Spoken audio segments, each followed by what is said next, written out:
सर्वांना जय भीम, नमो बुद्धाय. तर आजचा आपला विषय आहे अंतिम देहधारी. अंतिम देहधारी. आणि आजची गोष्ट आहे माराची गोष्ट आहे माराची गोष्ट, जो राहुलला भिवविण्याचा प्रयत्न करतो. मार जो राहुलला भिवविण्याचा प्रयत्न करतो. आता राहुल कोण होता? तर सिद्धार्थ गौतमांचा पुत्र होता. तर धम्मपदामध्ये गाथा क्रमांक 352 उल्लेखित केलेली आहे. विततन्हो अनादानो निरुत्तिपदकोविदो अक्षराणं सन्निपातं जय्या पुब्ब पराणीच सवे अंतिम सारिरो महापय्योची ती उच्चती. ही गाथा म्हटलेली आहे धम्मपदामध्ये, गाथा क्रमांक 352. ह्या गाथेचा अर्थ अशाप्रमाणे आहे, जो तृष्णा रहित आहे, जो पुरुष, जो मनुष्य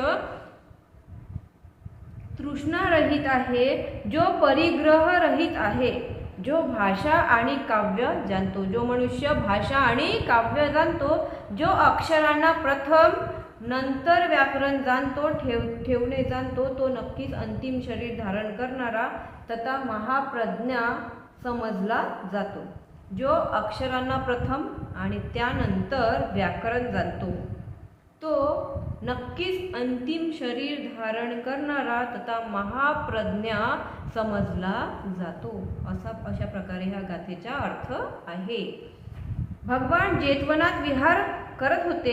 एके दिवशी बरेचसे आगंतुक भिक्खू भगवंतांच्या दर्शनार्थ जेतवनामध्ये आलेले होते. जेव्हा भगवान बुद्ध जेतवनामध्ये विहार करीत होते, तेव्हा एके दिवशी बरेचसे आगंतुक भिक्खू भगवंतांच्या दर्शनार्थ जेतवनमध्ये आले होते. त्या अतिथींना भगवंतांनी राहुलच्या निवासस्थानी राहण्यास सांगितले आणि ते जेवढेही भिक्खू आले होते त्यांची राहण्याची व्यवस्था भगवान बुद्धांनी राहुल जिथे राहत होता त्या खोलीमध्ये त्यांना राहण्यासाठी सांगितले.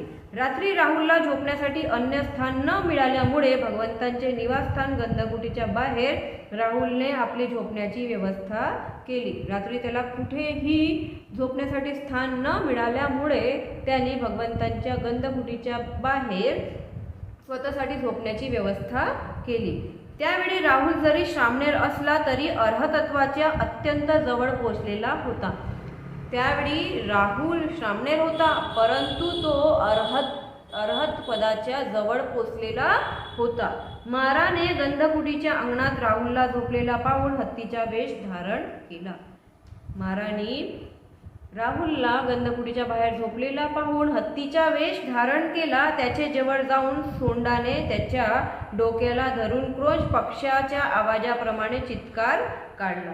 त्याच्या जवळ गेला आणि सोंडाने त्याच्या डोक्याला धरून क्रोश पक्षीच्या आवाजासारखे चित्कार काढला.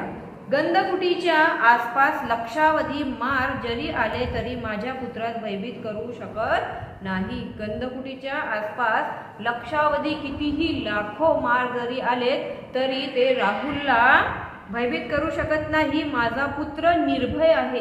माझा पुत्र निर्भय, तृष्णा रहित असून महाबलवान व महाबुद्धिमान आहे. निर्भय आहे, भिणारा नाही आहे, तृष्णा रहित आहे, महाबलवान आणि महाबुद्धिमान सुद्धा आहे.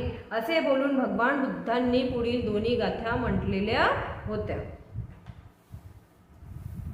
अर्थात जो मनुष्य तृष्णा रहित आहे, जो भाषा आणि काव्यांचा जाणकार आहे, जो अक्षरांना मागे पुढे ठेवावे ते जाणतो, तो अंतिम शरीरधारी आणि महाप्रज्ञा समजला जातो. वरील गाथांचा नीट अर्थ समजून घेण्यापूर्वी राहुल संबंधी थोडक्यात माहिती करून घेणे महत्त्वाचे आहे. वरील गाथांचा नीट अर्थ समजून घेण्याआधी राहुलच्या संबंधी थोडक्यात माहिती करून घेणे महत्त्वाचे आहे. राहुल हा सिद्धार्थांचा एकुलता एक मुलगा होता.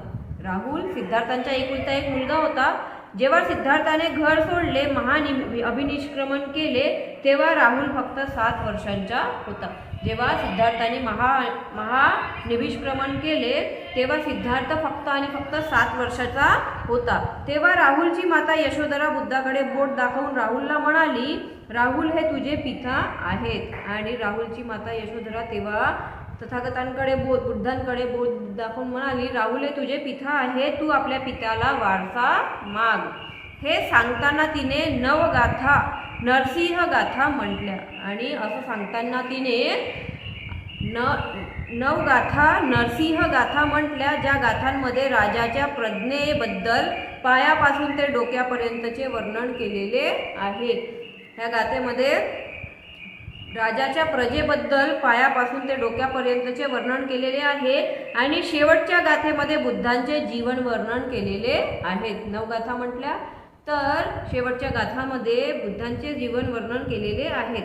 या विश्वामध्ये अगणित चमकणाऱ्या तारांमध्ये जसा चंद्र हा विशेषत्वाने चमकून पृथ्वीवर सर्वांना प्रकाश देतो, ह्या विश्वामध्ये अगणित कितीतरी चमकणारे तारे आहेत, परंतु त्यामधून चंद्र हा विशेष तत्वाने चमकून पृथ्वीवर सर्वांना प्रकाश देतो. त्याचप्रमाणे त्यांच्या भिक्खू संघांमध्ये बुद्ध चमकतात आणि तशाच प्रमाणे त्यांच्या भिक्खू संघामध्ये बुद्ध चमकतात, अशा अर्थाची ती शेवटची गाथा आहे. यशोधरा ही तिच्या गुलाबी चेहऱ्यामुळे बिंबादेवी म्हणून ओळखली जात होती. यशोधराचा चेहरा गुलाबी होता, त्यामुळे तिला बिंबादेवी म्हणून ओळखलं जायचं. तेव्हा यशोधरा मातेने लहानग्या राहुलला सांगितले की हे बुद्ध तुझे पिता आहेत, त्यांना तू आपला वारसा हक्क माग. तेव्हा यशोधरा मातेने राहुलला सांगितले की हे बुद्ध तुझे पिता आहेत, तू यांना आपला वारसा हक्क माग. तेव्हा राहुल बुद्धांच्या पाठोपाठ जाऊ लागला. बुद्धांना आश्चर्याने उद्गारला, ओ पिताजी, आपली सावली किती शीतल आहे. आणि राहुल त्यांच्या पाठोपाठ जाऊ लागला आणि त्यांना मागून म्हणू लागला, ओ पिताजी, आपली सावली किती शीतल आहे. आणि नंतर आपल्या वारसाची मागणी करत बुद्धांच्या मागे मागे जाऊ लागला. आणि नंतर तो आपल्या वारसाची मागणी करत त्यांच्या मागे मागे जाऊ लागला.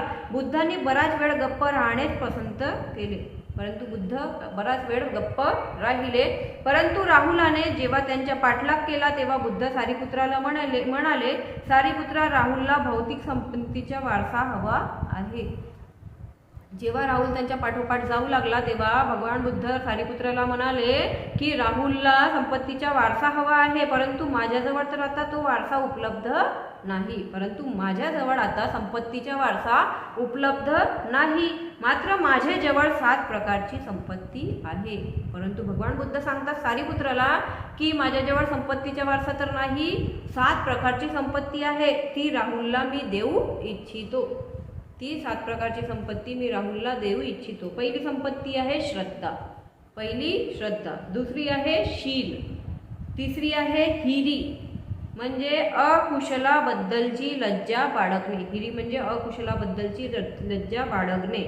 चौथा आहे ओतप्पा. चौथा आहे ओतप्पा, अकुशलाची भीती बाळगणे. 5वा आहे सुत्त, प्रवचने ऐकून शिकणे. 5वा आहे सुत्त म्हणजे प्रवचने ऐकून शिकणे. 6वा आहे त्याग, उदारता, दानशीलता. 6वा आहे त्याग म्हणजे उदारता आणि दानशीलता. 7वा आहे प्रज्ञा. 7वा आहे प्रज्ञा म्हणजे अंतर्दृष्टी. हे 7 प्रकारचे भगवान बुद्धांजवळ संपत्ती होती. सारीपुत्रा, तू राहुलला ह्या 7 प्रकारच्या संपत्तीचा वारसा दे, अर्थात त्याला श्रामणेर दीक्षा दे. भगवान बुद्ध त्याला सारीपुत्राला सांगतात, तू राहुलला ह्या 7 प्रकारच्या संपत्तीचा वारसा दे, अर्थात त्याला श्रामणेरची दीक्षा दे. स्थवीर सारीपुत्राने राहुलाला श्रामणेरची दीक्षा दिली तेव्हा राहुल फक्त 7 वर्षाचा होता. जेव्हा स्थवीर सारीपुत्राने राहुलला दीक्षा दिली तेव्हा तो फक्त आणि फक्त 7 वर्षाचाच होता.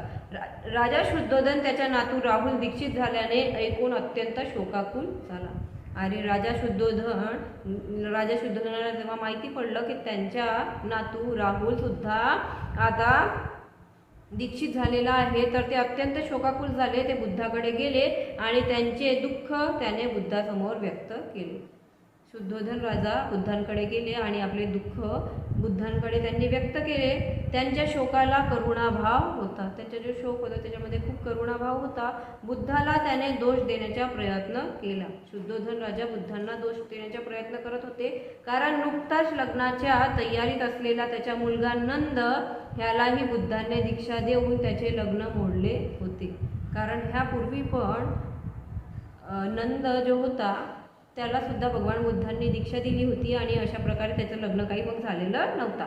तर आता नातू फक्त 7 वर्षाचा असताना त्याला श्रामणेर बनवून संसारापासून अलिप्त केले होते आणि आता फक्त राहुल 7 वर्षाचा असताना त्याला श्रामणेर बनवून संपूर्ण संसारापासून अलिप्त केले होते. आणि राजवंशात आता राजगद्दी चालवायला कोणीही उरलेले नव्हते आणि राजवंश जो होता त्याच्यामध्ये आता राजगद्दी चालवायला कुणीही उरलेले नव्हते, कारण राहुल आता श्रामणेर झालेला होता. म्हणून राजाचा शोक त्याच्या हाडांच्या मज्जातंतूपर्यंत पोहोचला होता. म्हणून राजा खूप शोकामध्ये होता असे म्हणायला हरकत नाही. आणि त्या शोकमग्न अवस्थेत राजाने बुद्धाकडून असे वचन घेतले की यापुढे आईवडिलांच्या संमतीशिवाय किशोरवयीन मुलांना दीक्षित करून घेऊ नये. आणि राजा खूप शोकामग्न होता आणि मग त्यांनी बुद्धांकडून वचन घेतले की ह्यानंतर कोणत्याही मुलांना त्यांच्या आईवडिलांच्या संमतीशिवाय दीक्षित करू नये. आणि बुद्धांनी सुद्धा आपले दिलेले वचन नंतर शेवटपर्यंत पाळले. बुद्धांनी त्यांना वचन दिले आणि आपले वचन त्यांनी मग शेवटपर्यंत पाळले. राहुल मात्र बुद्धांची शिकवण अत्यंत कडक रीतीने पाळून धम्मामध्ये फार वेगाने अग्रसर होत गेला. भगवान बुद्धांचा जो मुलगा होता, सिद्धार्थांचा मुलगा राहुल, तो बुद्धांची शिकवण अत्यंत कडक रीतीने पाळत गेला आणि धम्मामध्ये तो फार वेगाने अग्रसर होत गेला. तो भगवंतांच्या वाखाणण्यायोग्य शिष्य होता. प्रत्येक प्रातःकाळी राहुल उठल्यानंतर एक मुठभर वाळू हातात घेई आणि ते बाहेर फेकताना म्हणे. प्रत्येक प्रातः सकाळी तो उठे आणि आपल्या हातामध्ये मुठभर वाळू घेई आणि ते फेकताना तो म्हणायचा, मला ह्या वाळूंच्या कणाप्रमाणेच भरपूर चेतावणी मिळो. ते वाळूचे कण फेकताना तो म्हणायचा की मला ह्या वाळूंच्या कणाप्रमाणेच भरपूर चेतावणी मिळो, मार्गदर्शन मिळो. बुद्धांनी राहुलला असे विकसित केले की गमतीने सुद्धा त्याने कधी खोटे बोलू नये. आणि बुद्धांनी त्या राहुलाला असे विकसित केले की गंमत का नसो, गमतीत सुद्धा त्यांनी कधीही खोटे बोलू नये. भगवंतांनी राहुलला केलेले उपदेश अंबलठ्ठिका राहुलोवा सुत्त यात समाविष्ट केलेले आहे. भगवान बुद्धांनी राहुलला जे उपदेश केले होते ते अंबलठ्ठिका राहुलोवा सुत्त याच्यामध्ये समाविष्ट केलेले आहेत. बुद्धांनी खोटे बोलणाऱ्याला रिकामे पात्र असे म्हटलेले आहे. जे लोक खोटे बोलतात त्यांना भगवान बुद्धांनी रिकामे पात्र असे म्हटलेले आहे. एकदा राहुल जेव्हा 18 वर्षाचा होता तेव्हा बुद्धांबरोबर भिक्षाटन करीत असताना स्वतःची बुद्धाबरोबर तुलना करू लागला. राहुल जेव्हा 18 वर्षाचा झाला तेव्हा तो एक दिवस बुद्धांबरोबर भिक्षाटन करायला गेला आणि तो बुद्धांबरोबरच आपली तुलना करू लागला आणि दोघातील परकोटीचे साम्य बघून त्याला अत्यंत आश्चर्य वाटले. तुलना करू लागला, परंतु बुद्धांमध्ये आणि राहुलमध्ये जमीन आसमानच्या परकोटींचं साम्य होता. ते बघून त्याला अत्यंत आश्चर्य झाले आणि दोघातील पराकोटीचे साम्य बघून त्याला अत्यंत आश्चर्य वाटले. भगवंतांनी राहुलाची मनस्थिती जाणून महाराहुलोवाद सुत्ताचा उपदेश केला. आणि मग भगवान बुद्धांनी राहुलाची मनस्थिती जाणून महाराहुलोवाद सुत्तांचा उपदेश केला. एकदा एक संपूर्ण रात्र राहुलने बुद्ध वापरीत असलेल्या स्वच्छतागृहात घालवली होती. एकदा राहुलनी बुद्ध जे स्वच्छतागृह वापरायचे त्याच्यामध्ये त्यांनी संपूर्ण रात्र घालवली होती, कारण गर्दीमुळे त्यांची राहण्याची व्यवस्था कुठे झाली नव्हती. कारण जेतवनामध्ये खूप गर्दी होती आणि गर्दीमुळे त्याची राहण्याची व्यवस्था कुठेही झालेली नव्हती. आणि बुद्धांचे विनयाचे कडक नियम पाळण्याच्या सक्तीने हे त्याला करावे लागले होते, कारण बुद्धांनी सांगितले होते खूप कडक नियम पाळायचेच आहेत आणि ते कडक नियम पाळण्याच्या सक्तीने हे त्याला करावेच लागले होते. शिवाय भिक्खूचे नव्हे तर गृहस्थी उपासक सुद्धा भगवंतांच्या प्रवचनासाठी गर्दी करीत असत. जेव्हा भगवान बुद्ध प्रवचन द्यायचे तेव्हा भिक्खूच नाही तर गृहस्थ सुद्धा त्यांच्या प्रवचनासाठी उपस्थित राहायचे. खूप गर्दी राहायची आणि बराच वेळ ते लोक थांबत असत. शिवाय जेवढूनच नव्हे तर फार दुरून दुरून लोकांचे जमावे जमावेचे जमावे भगवंतांच्या उपदेशासाठी आतुर झालेले असत. जवळचेच लोक नाहीत तर फार लांबून लांबून लोक त्यांच्या प्रवचनासाठी प्रवचन ऐकण्यासाठी खूप आतुर व्हायचे. आणि ग्रहस्थांसाठी व्यवस्था राहुलच्या निवासस्थानामध्ये करावे लागल्याने राहुलवर मोठ्या अडचणीत कुठेतरी रात्र काढण्याची पाळी येत असे. आणि तिथे जेतवनामध्ये राहण्यासाठी ग्रहस्थांसाठी किंवा भिक्खूंसाठी जेवढेही लोक येत होते त्यांच्या राहण्यासाठी व्यवस्था राहुलच्या कुटीमध्येच राहुलच्या कमऱ्यामध्येच निवासस्थानामध्येच त्यांची व्यवस्था केली जायची. म्हणून नेहमी प्रत्येक रात्री राहुलला राहण्याची रात्र कुठे काढायची त्याची मुसीबत अडचण राहू लागली. राहुल हा जन्मजात शील पालनात तरबेज होता. राहुल आधीपासूनच जन्मापासूनच शील पालन करायचा. त्याच्या पूर्व आयुष्यात सुद्धा शील पालनात किती दक्ष होता हे सांगण्यासाठी बुद्धांनी तिप्पलठ्ठीमक जातक याचा उद्देश केला. आता तो ह्या आयुष्यामध्ये ह्या जन्मामध्ये तर शील पालन करायचाच, परंतु त्याने याच्या पूर्वी जेवढेही जन्म घेतले त्याच्यामध्ये सुद्धा त्यांनी खूप कडक रीतीने शील पालन केलेलेत. आणि हे सांगण्यासाठी भगवान बुद्धांनी तिप्पलठ्ठीमिक जातक याचा उद्देश केलेला आहे. थेर गाथामध्ये राहुलाने उच्चारलेल्या 4 गाथांचा समावेश आहे. थेर गाथा जे आहेत त्याच्यामध्ये राहुलनी 4 गाथा ज्या म्हटलेल्या आहेत उच्चारलेल्या आहेत त्यांचा समावेश आहे. बुद्धांनी भिक्खूंना उद्देशून केलेल्या उपदेशात असे म्हटले आहे की त्यांच्या श्रेष्ठ अर्हत भिक्खूंमध्ये विनय पालनात राहुल अग्रगण्य आहे.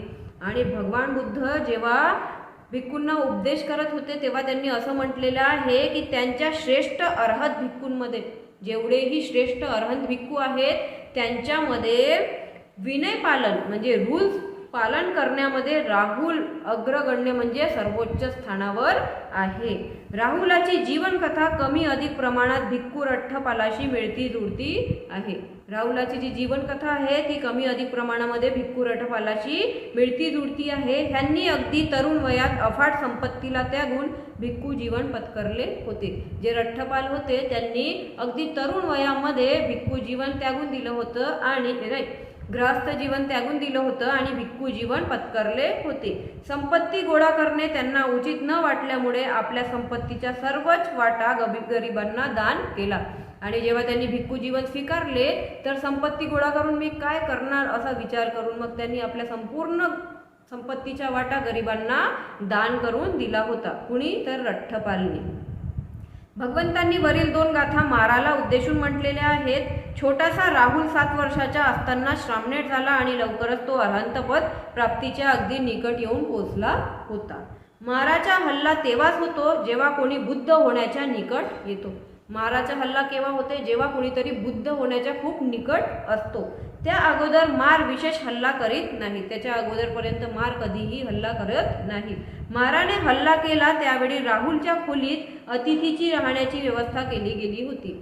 ज्यावेळी माराने हत्तीचा रूप धारण करून राहुलवर हल्ला केला होता त्यावेळी राहुलच्या खोलीमध्ये अतिथींना राहण्याची व्यवस्था केली गेली होती. त्यामुळे त्याला गंधकुटीच्या पडवीत आपल्या झोपण्याची व्यवस्था करावी लागली होती.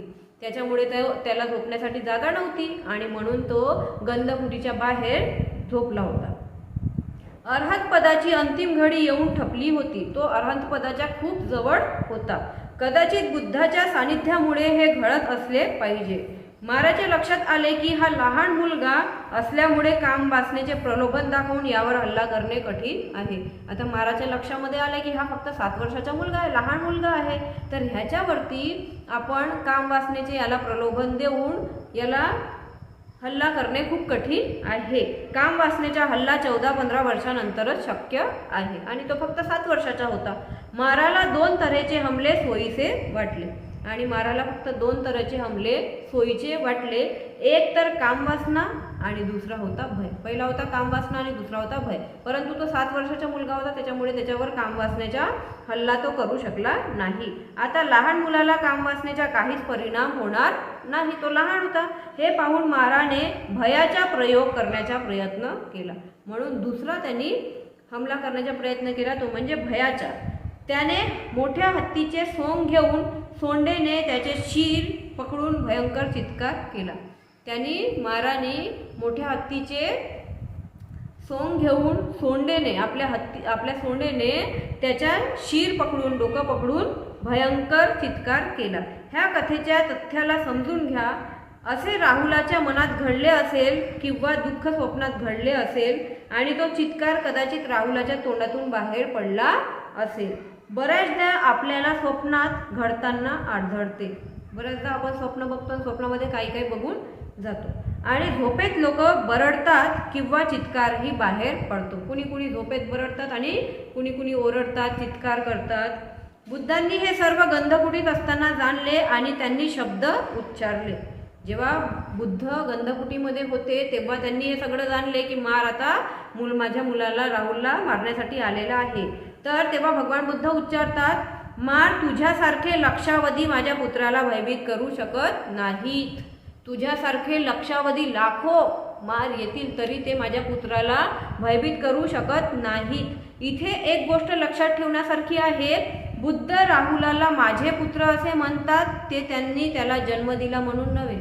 बुद्ध राहुलला माझे पुत्र असे का बरं म्हणतात? त्यांनी जन्म त्याला दिला म्हणून नव्हे, तर जेवढे भिक्खू असत त्यांना सुद्धा ते माझ्या पुत्र असे म्हणत असत.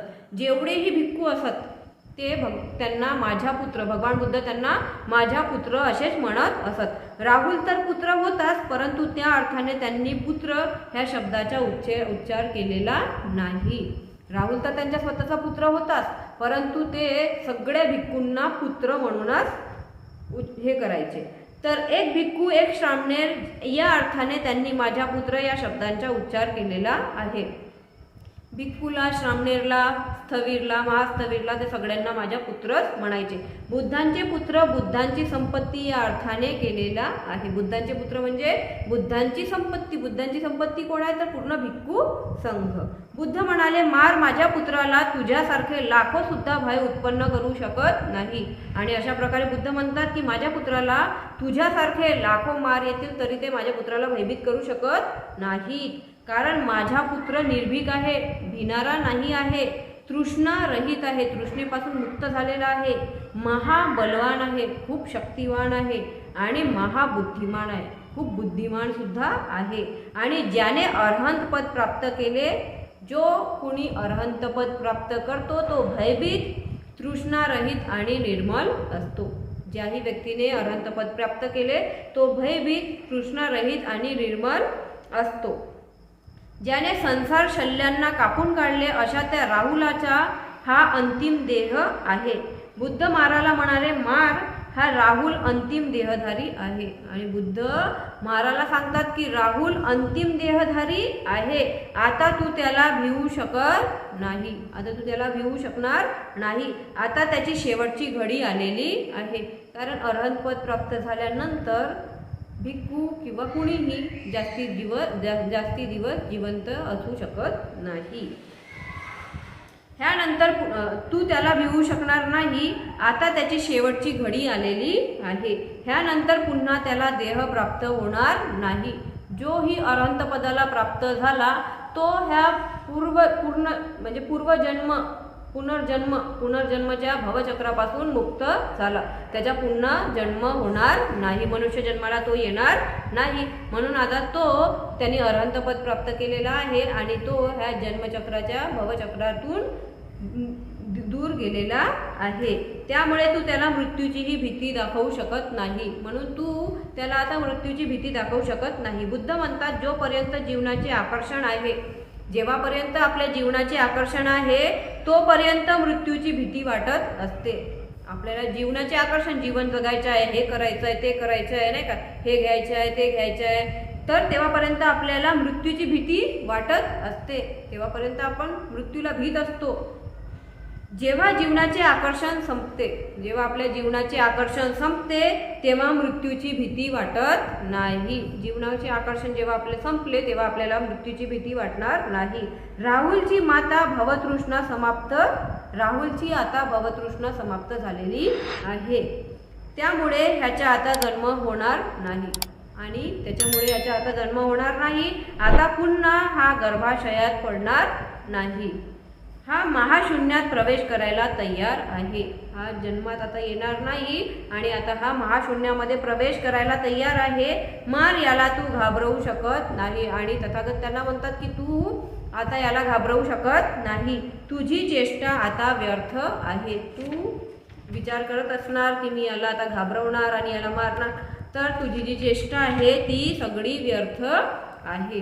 तर आजचा आपला टॉपिक होता अंतिम देहधारी. आणि गोष्ट होती माराची गोष्ट जो राहुलला भिवविण्याचा प्रयत्न करत होता. माराची गोष्ट होती जो राहुलला भिवविण्याचा प्रयत्न करत होता. साधू साधू साधू.